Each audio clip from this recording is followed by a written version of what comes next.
Our first guest stars as Chandler on the program Friends, which is currently the #1 show on television. That's right. Ladies and gentlemen, please welcome Matthew Perry. There you go.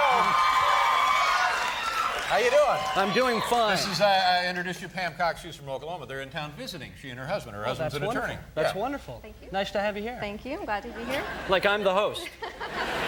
How you doing? How's the summer going so far? The summer's going great. The summer's going great. I mean, you know, you've talked about how hot it is here. You do anything to handle the heat? What did you do? Well, there wasn't much to do, you know. I mean, as you know, the Museum of Inflatable Women was closed. Yeah. So you can't sneak in there. You can't go there. And I basically just spent this weekend just sitting in my hotel room watching reruns of The Love Boat. Ah. You can do a lot worse. Oh, I know. And I don't know if you're familiar. I saw my favorite one, though. Oh, what's that? Which is kind of exciting, and I'll talk you guys through it. Pam, you're with me? I'm with you. It's the one where a couple, they're in love, right, and they go onto the boat. And they've seen it. You guys have obviously seen this one. They go out onto the boat, and they're in love, and about halfway through the show, they have some kind of problem.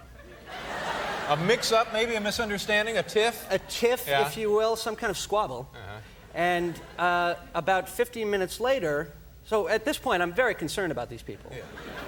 And about 15 minutes later, I believe on the Fiesta deck, Meryl Steubing talks them through it. Captain Steubing, sure. Captain Steubing. Helps them solve the problem. And by the time they get off the boat, they're in love again. There you go.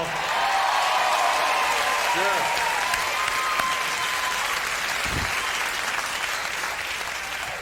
I've said this once before, my favorite all-time episode of The Love Boat. Maybe you remember this if you know anything about the show at all. Pam, perhaps you saw this one yourself. Tony Danza plays a Japanese guy.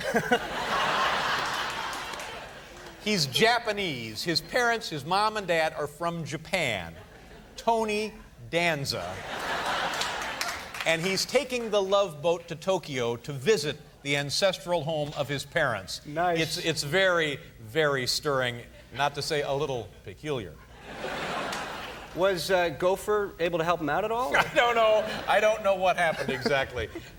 Congratulations on the big hit. Is this your first huge television hit? Yes, definitely. This is the first show that has been watched by anybody other than immediate family members. And I was on a show, actually, because the show's been #1, and I was on a show that was #100 for a while. And what was that show? That was called, it was called Second Chance. And, wow, I'm amazed you guys haven't... And to show you how naive I was back then, it got canceled, and I couldn't believe it. Just shocked. You wrote some letters trying to get it back on the air, didn't you? I did. I think she wrote some episodes.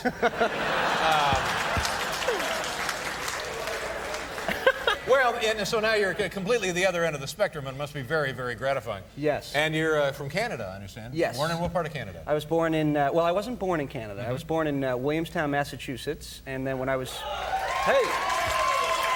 and then when I was about 3 months old, I had decided I'd seen enough, and moved to Canada. So, but you're not Canadian then, are you? Well, I'm one of those guys that actually has dual passports. citizenship. Yeah, but you vote in the United States. You don't participate in anything. Do you pay taxes in Canada? No. All right, good for you. And also, you were a nationally ranked tennis player in Canada. Yes, All actually, right. that was... We'll pursue that in a second. We'll pursue it in a moment. Pam, do you have any questions? Pam? Is the monkey going to be back next year? The monkey, that's the first time I've ever been asked that.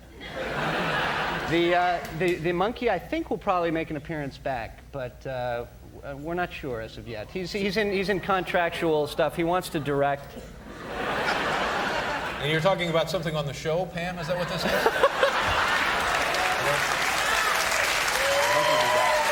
And Cyndi Lauper, and the woman to the right of Matthew Perry is Pam Cox, our co-host this evening from Oklahoma. Are you enjoying yourself, Pam? I am. And you and Matthew getting along all right? Yes, we are. That's very nice. I noticed that you asked him for his autograph.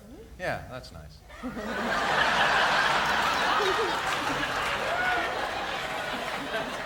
And you're wearing some of Paul's clothing, so you don't really need his autograph, and so you're pretty well set for the evening.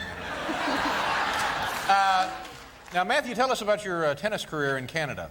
Well, I was a nationally ranked tennis player in Canada as a junior, and that's primarily why I moved down to Los Angeles, was because... To pursue your tennis career? career? I had aspirations. You were just that good then? Well, I thought so. Yeah. And I quickly realized that being a nationally ranked tennis player in Canada is much like being a really, really good hockey player in Burbank. It doesn't mean much in the real world. Yeah. So I went down there, and my whole family came out to watch the first kind of tennis match. It's great to get that I've- kind of support, yeah, sure. Absolutely. Yeah, and to see, you know, what I've decided to do for my career. And I got killed. Just got kicked my butt, this guy. My whole family kind of put their head down, and they were hoping that I would have some kind of other career choice. And it would have been a great story if this guy had gone on to become like Pete Sampras or Boris Becker or something. But the man that killed me was Abe Vigoda. Abe Vigoda, the actor. Abe Vigoda, the actor. I had no idea he played tennis. No, and the worst thing about it was there was a huge rumor as he was beating me that he was dead. Yeah, no.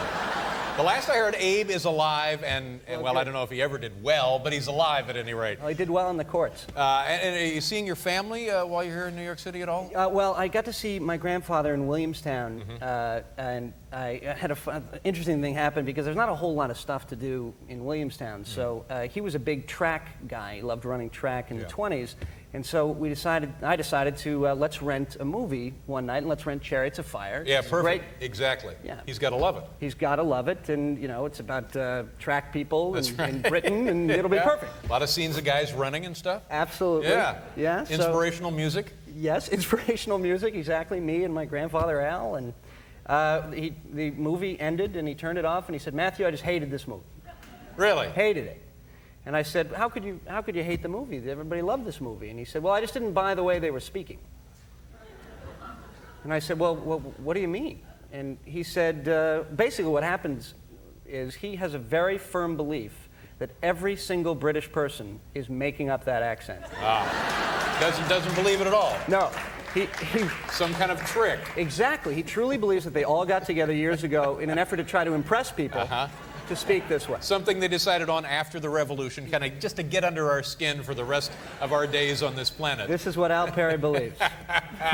Well, he's a very disturbed man. Are you back at work now?